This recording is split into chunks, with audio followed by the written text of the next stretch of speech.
que os teus olhos,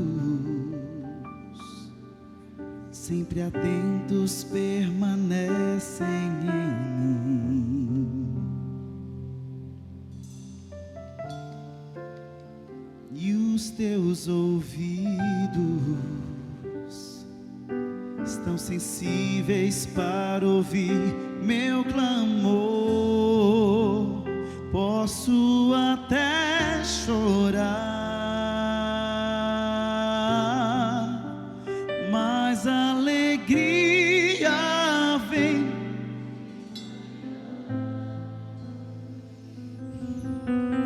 És Deus de perto e não de longe, nunca mudaste, tu és fiel.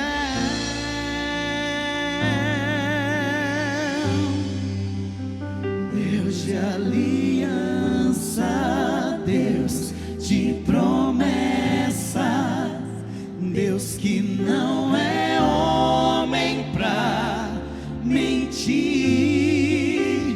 Tudo pode passar, tudo pode mudar, mas tua palavra vai se cumprir.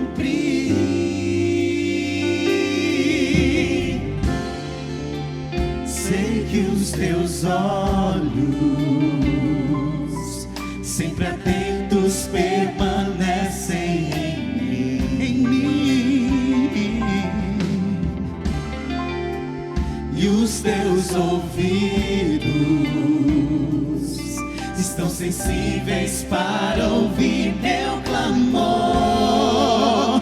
Posso até chorar, mas a alegria vem de manhã. És Deus de perto e não de longe, nunca mudaste, tu és fiel, tu és fiel. Deus de aliança, Deus de promessa, Deus que não é homem pra mentir. Tudo pode passar, tudo pode mudar, mas tua palavra vai se cumprir. Eu posso enfrentar o que for, eu sei quem luta por mim. Seus planos não podem ser frustrados. Minha esperança está nas mãos do grande eu sou. Meus olhos vão ver o impossível acontecer. Deus de aliança, Deus de promessa, Deus que não é homem pra mentir.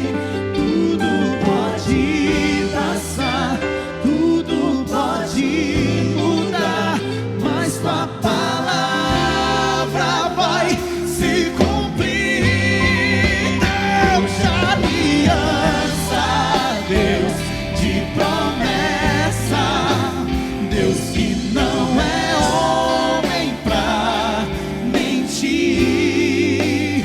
Tudo pode passar, tudo pode mudar, mas tua palavra vai se cumprir.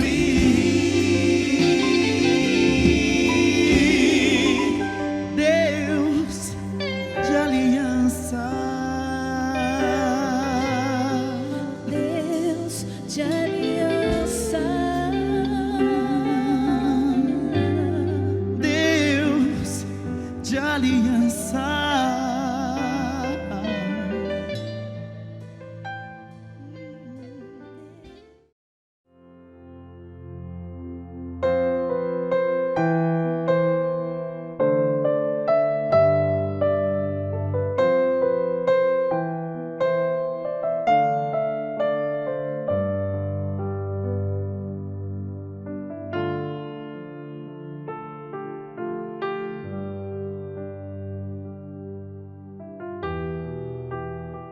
Olá, graça e paz, bom dia, boa tarde ou boa noite. Não sei exatamente o horário que você estará ouvindo este áudio ou assistindo a este vídeo, mas eu creio poderosamente que há de restaurar a sua vida, a sua fé, a sua confiança, a sua esperança, a sua perseverança no Senhor, que há de testificar que as promessas de Deus vão se cumprir em sua vida. Por falar em promessa de Deus, este é o grande propósito em orações, promessas de Deus. As promessas de Deus sempre se cumprem. Deus não mente. Na Bíblia, Deus faz muitas promessas para todos que o amam. Podemos confiar nessas promessas porque Deus é fiel. Deus promete perdoar todos os pecados de quem aceita Jesus como seu Salvador. Ele também promete estar conosco e nos ajudar a vencer todas as dificuldades. Deus promete que o Espírito Santo nos guiará e que no fim teremos a vida eterna com Ele, livres do pecado e do sofrimento. E hoje, nesta noite, o projeto A Marca da Promessa traz para leitura e reflexão o livro de Deuteronômio, capítulo 28, versículo 9. E a palavra diz: o Senhor fará de vocês o seu povo santo, conforme prometeu sob juramento, se obedecerem aos mandamentos do Senhor, o seu Deus, e andarem nos caminhos dele. Amém e graças a Deus. Meu irmão, minha irmã, se desconecte de tudo e preste atenção na mensagem que eu trago hoje para a sua vida. Dentro de um contexto literário, estas passagens, aqui eu trago os versículos 1 a 9 para dar entendimento ao grande impacto espiritual. Vamos lá.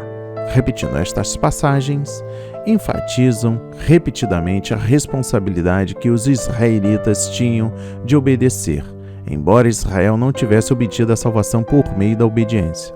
Deus já havia escolhido salvar os israelitas da escravidão e torná-los seu povo. Ele prometera ser o seu Deus e dar-lhes Canaã.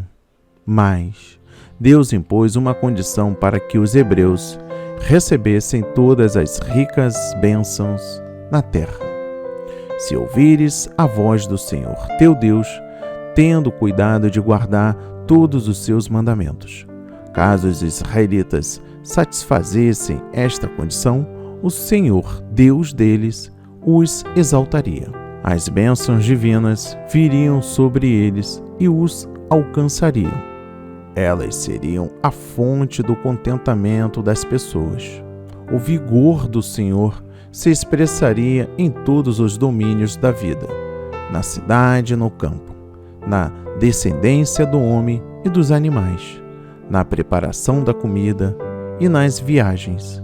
Além disso, o Senhor lhes garantia vitória sobre os inimigos e celeiros fartos. E ainda dentro deste contexto, falamos sobre a proclamação das sanções, retornando ao primeiro estágio da cerimônia da renovação da aliança. Moisés pronunciou as sanções. Na seção correspondente no livro da aliança do Sinai, Êxodo capítulo 23, versículos 20 a 33, as bênçãos predominaram. Agora, depois de passados os 40 anos da história da apostasia israelita, Moisés enfatiza fortemente as maldições. Assim, as bênçãos e as maldições. Esta ênfase foi antecipada nas promessas e ameaças de cessão semelhante em Levítico, capítulo 26, escritas depois da primeira rebelião de Israel contra a aliança do Sinai. A notável pré-estreia em Deuteronômio, capítulo 28 a 30, da história de Israel, especialmente sobre o longínquo exílio, tem sido a principal pedra de tropeço ao reconhecimento da origem mosaica deste documento para a alta crítica naturalista. Agora vamos falar do ponto principal deste grande impacto espiritual: bênçãos, se atentamente ouvirdes. Embora a herança de Israel e continuado desfrute das promessas não fosse uma questão de mérito legal, havia uma ligação entre a piedade da nação conjunta e sua prosperidade, pois o teocrático reino do Velho Testamento prefigurava o reino de Deus consumado, no qual a justiça e a glória estariam unidas. De acordo com isso, para tornar clara a mensagem do quadro típico profético, Deus permitiu que os israelitas desfrutassem de bênçãos do reino típico apenas quando ela, e especialmente seus representantes oficiais, exibiam uma medida apropriada da justiça do reino. Uma vez que toda a justiça de Israel possuísse, era um dom da graça de Deus, da sua salvação. O princípio que informa Deuteronômio capítulo 28 não tem afinidade com a religião da salvação pelas obras. Só para conhecimento, os versículos 3 a 6 apresentam 6 bênçãos que são paralelas às 6 maldições dos versículos 16 a 19, sobre o aparente uso destas na posterior cerimônia em Canaã. As bênçãos descrevem uma plenitude inclusiva da bem-aventurança. Os opostos, emparelhados, por exemplo, expressam a totalidade. O que foi concisamente apresentado em fórmula litúrgica nas 6 beatitudes está desenvolvido nos versículos 7 a 14. O arranjo das bênçãos é, assim, um relacionamento com estrangeiros, negócios domésticos e, na posição central, relacionamento com o Senhor.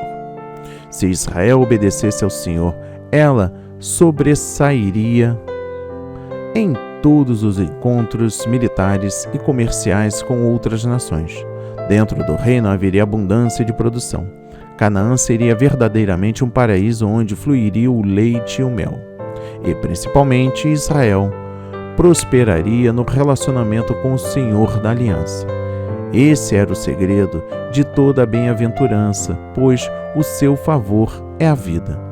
Dos penhores visíveis que o favor de Deus concederia a Israel, toda a terra reconheceria que é chamado pelo nome do Senhor. Isto é, ficaria claro que a aliança de Deus fora estabelecida com Israel e que ele, o sucerano, era o Senhor e defensor de Israel. Novamente, faz-se lembrar o pré-requisito da lealdade e aliança. E eu não poderia deixar de fora falar sobre a maldição, mesmo que não se encontre neste propósito falando sobre a promessa de Deus, mas serve de ponto de atenção. Vamos lá. Banimento da herança prometida era a maldição extrema. Significava a perda da presença e favor especiais de Deus, perda do estabelecimento, acesso sacramental a ela em sua santa colina de Sião, e a perda da condição de povo do reino de Deus. Nesta prolongada sessão de maldições, portanto, o cerco e o exílio aparecem repetidamente como clímax do infortúnio. Há uma série de quadros paralelos do desastroso futuro avultando diante desta nação tão inclinada à infidelidade. As 3 primeiras e as últimas destas figuras culminam com a desgraça da vitória do inimigo, as suas terríveis consequências. A quarta é inteiramente devotada a este maldito acontecimento. Esta extensa descrição de males particulares segue-se em uma fórmula introdutória e realista das sanções da maldição da aliança. Então eu vou trazer aqui alguns pontos, mas não entrarei no detalhe porque não é o ponto central deste grande impacto espiritual. Alguns pontos sobre a maldição. Que me abandonaste. Aqui é o ponto que Israel faz com Deus e o que nós fazemos diante de Deus. Quando nós estamos lá, naquela busca, na labuta, pedindo a Deus para restaurar o coração, relacionamento quebrantado, finanças, família, saúde, você vai lá e faz um pacto com Deus. Posteriormente vem a violação, né? Que é a aliança com o Senhor. Também tem por chuvas da terra pós-cinza. Sim, são situações que Deus te abençoa, te dá lá a condição, realiza a promessa na sua vida e você simplesmente dá as costas para Deus. Tem outro ponto aqui também predominante sobre as maldições, falando sobre a maldição por descendência. Sim, quando você tem aquele pacto da aliança com Deus e você não dá continuidade a esta preparação dentro da sua família, você está fazendo com que os seus herdeiros legais sejam amaldiçoados também. E assim, entre outros contextos de maldição, falando sobre o fruto do ventre, que é a mulher que não gera o filho, falando sobre o voo impetuoso da águia. Olha, este não é o foco deste momento, mas que ele sirva de lição, que aquilo que você semeia, você ceifará também.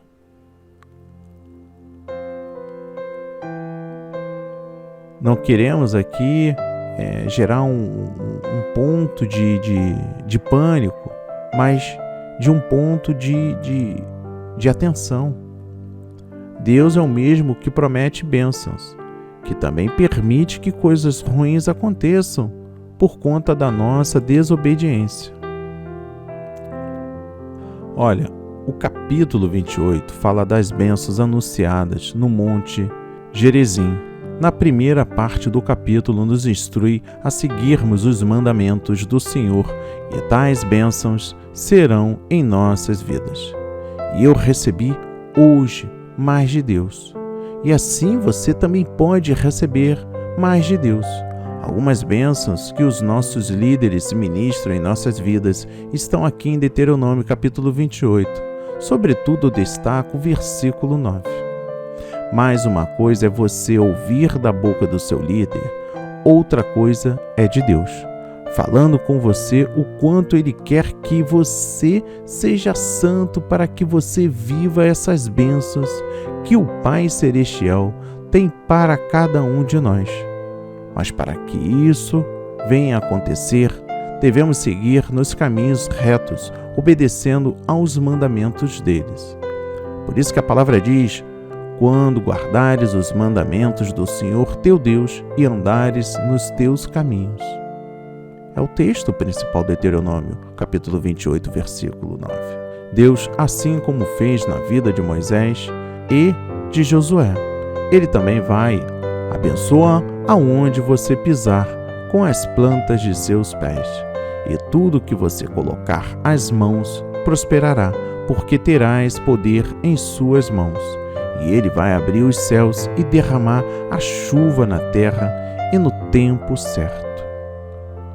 Que a palavra de hoje toque o seu coração, transforme a sua vida e abra os seus olhos para a verdade diante de Jesus. Que Deus nos abençoe, em nome de Jesus. Amém, amém e amém. Graças a Deus, graças a Deus, graças a Deus. Estamos aqui, Pai, reunidos em Sua santa presença, a fim de celebrarmos este grande impacto espiritual.